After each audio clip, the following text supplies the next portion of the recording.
Bon, plongeons aujourd'hui au cœur d'une zone de turbulence diplomatique qui secoue pas mal le Maghreb. Le thermomètre est en train de monter sérieusement, là, entre le Maroc, l'Algérie, la Tunisie.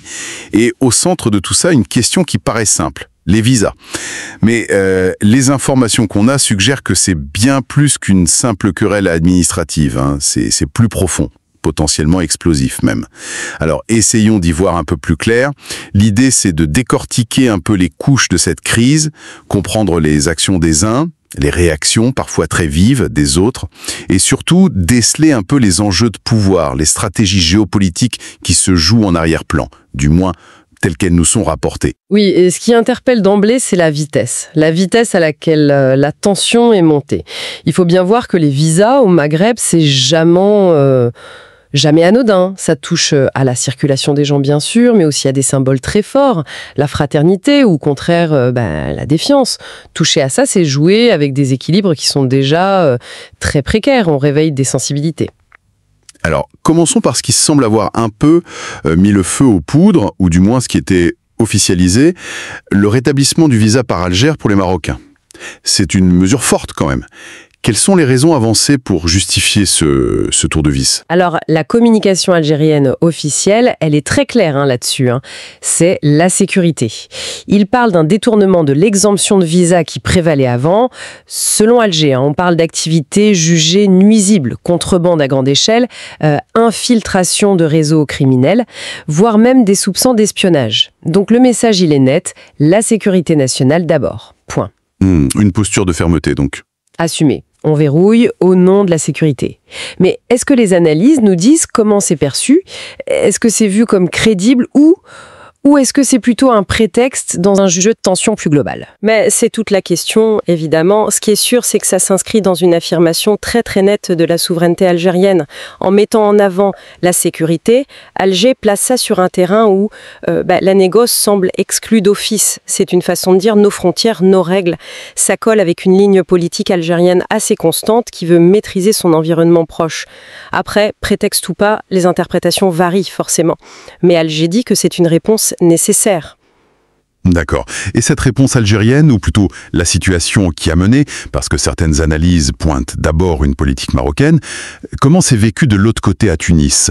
La Tunisie semble vraiment prise entre deux feux et assez secouée par tout ça. Ah oui, côté tunisien, ce qui remonte, c'est un sentiment qui frôle l'humiliation. C'est pas juste vu comme une amicale, c'est vécu comme une claque. Une rupture avec cet idéal de fraternité maghrébine. Bon, un idéal souvent malmené, certes, mais toujours là, symboliquement. Et les réactions dans la presse, dans l'opinion, d'après ce qu'on lit, sont très très vives. On parle d'une politique injuste, incompréhensible, surtout venant d'un pays frère. Surtout que le contexte tunisien actuel est déjà très compliqué, non? Le timing rajoute une couche. Exactement. La Tunisie est dans une phase de grande fragilité politique, économique. Donc cette histoire de visa s'est ressentie comme un coup de plus, une pression vraiment malvenue sur un voisin déjà en difficulté. Et ça pose une question de fond sur la solidarité maghrébine en fait. Frapper un partenaire comme ça, même indirectement, quand il est faible, ça crée du ressentiment, c'est sûr, ça laisse des traces. Et c'est peut-être là que ça devient particulièrement intéressant si on suit certaines lectures géopolitiques. L'attitude du Maroc dans cette affaire, elle ne viserait pas que ses voisins directs, Alger ou Tunis. On lui prête une stratégie plus large, avec un autre public en tête. C'est quoi cette interprétation? L'analyse qui revient souvent, et il faut vraiment insister, c'est une interprétation des intentions marocaines, c'est que Rabat, par cette politique et d'autres, chercherait à se construire une image bien précise pour l'Europe, pour Bruxelles, pour Paris surtout. L'image du partenaire incontournable, du gardien avancé de l'Afrique, capable de gérer les flux, les menaces sécuritaires, avant qu'elles n'arrivent en Méditerranée. Une sorte de gendarme utile, avec ce message en filigrane pour les Européens. Sans nous, vous êtes perdus sur ces dossiers chauds. On est la clé au Sud.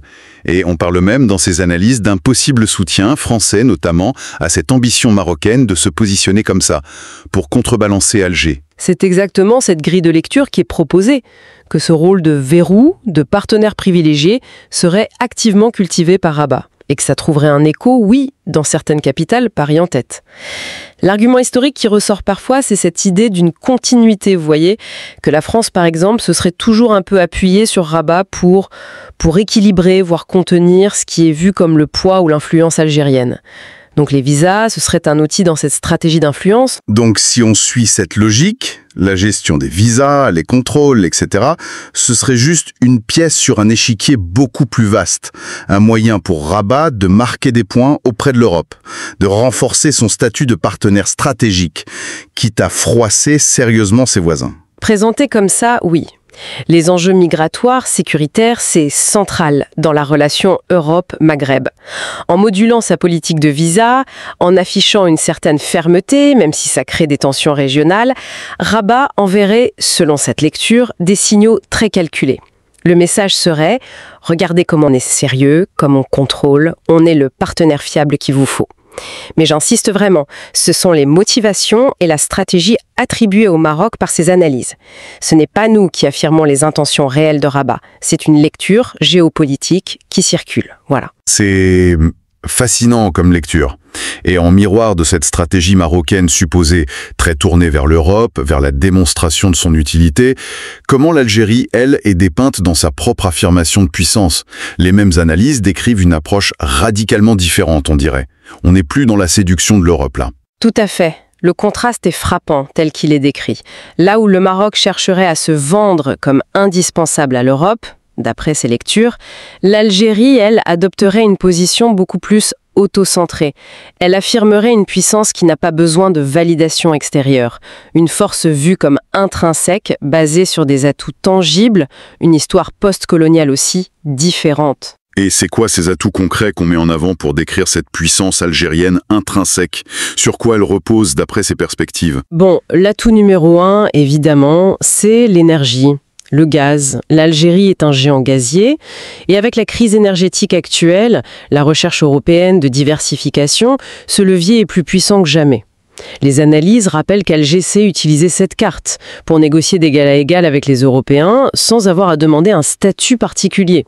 Et puis il y a la profondeur stratégique, le territoire immense, la position charnière Méditerranée-Sahel, le rôle de pont vers l'Afrique subsaharienne, et enfin un poids diplomatique, militaire, régional qui serait, selon cette vision, respecté pour ce qu'il est, sans avoir besoin d'être marketé en permanence à l'extérieur. Donc on aurait une opposition presque philosophique.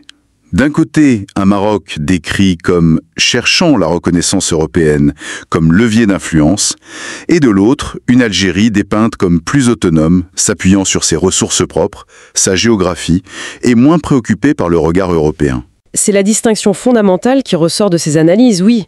Une puissance algérienne perçue comme plus brute, ancrée dans l'économie réelle, l'énergie, la géographie, face à un rôle marocain décrit comme plus construit, plus revendiqué, qui aurait besoin d'une forme de reconnaissance, de cooptation par l'Europe pour s'exprimer pleinement. C'est une opposition de modèle d'affirmation de puissance qui est soulignée. Bon, la réalité est sûrement plus nuancée, mais c'est comme ça que la dynamique est souvent lue. Bien. Et au-delà de ces grandes manœuvres, de ces interprétations stratégiques, quel est l'impact concret sur le terrain? Comment ça résonne dans les sociétés, les médias et l'international regarde ça comment? Ah, l'impact médiatique et social, il est énorme. Surtout en Algérie et en Tunisie. Les sources parlent d'une vraie effervescence dans les médias. Souvent très critiques, voire indignées envers la politique marocaine vue comme la source du problème. Et les réseaux sociaux, n'en parlons pas, ça amplifie tout.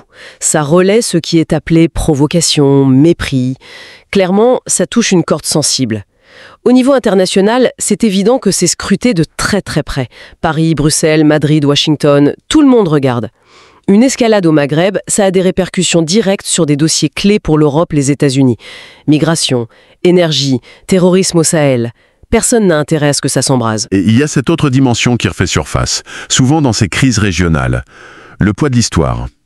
Ou en tout cas de certaines lectures de l'histoire. Absolument. C'est l'élément qui ajoute une couche de complexité et souvent de douleur. Beaucoup de commentaires, d'analyses, surtout côté algérien et tunisien, réactivent ce souvenir, ou cette interprétation des stratégies coloniales ou post-coloniales. L'idée qui revient, c'est celle d'une France qui aurait utilisé le Maroc comme un pion, un contrepoids, pour limiter l'influence d'une Algérie jugée plus souverainiste, moins alignée. Que cette lecture soit historiquement exacte ou en partie fantasmée, peu importe finalement. Le fait est qu'elle est là, dans les esprits, et elle nourrit une méfiance, un ressentiment profond qui empoisonne les relations aujourd'hui. aujourd'hui. Cette crise des visas n'est pas vue comme un incident isolé, mais comme un nouvel épisode d'une rivalité historique où les fantômes du passé sont jamais très loin. Alors si on essaie de rassembler un peu les pièces, qu'est-ce que tout ça nous dit finalement en croisant les perspectives rapportées? On comprend bien que ce n'est pas juste une formalité administrative qui a dérapé. Les sources décrivent plutôt un vrai bras de fer diplomatique. Une confrontation qui révèle d'un côté des ambitions prêtant au Maroc, être l'interlocuteur clé de l'Europe, et de l'autre, des affirmations de souveraineté très claires de l'Algérie. Voire un cri dignité de la Tunisie qui refuse d'être juste une variable d'ajustement. C'est bien une lutte d'influence régionale qui est en train de se jouer. C'est effectivement une bonne synthèse des dynamiques telles qu'elles sont présentées.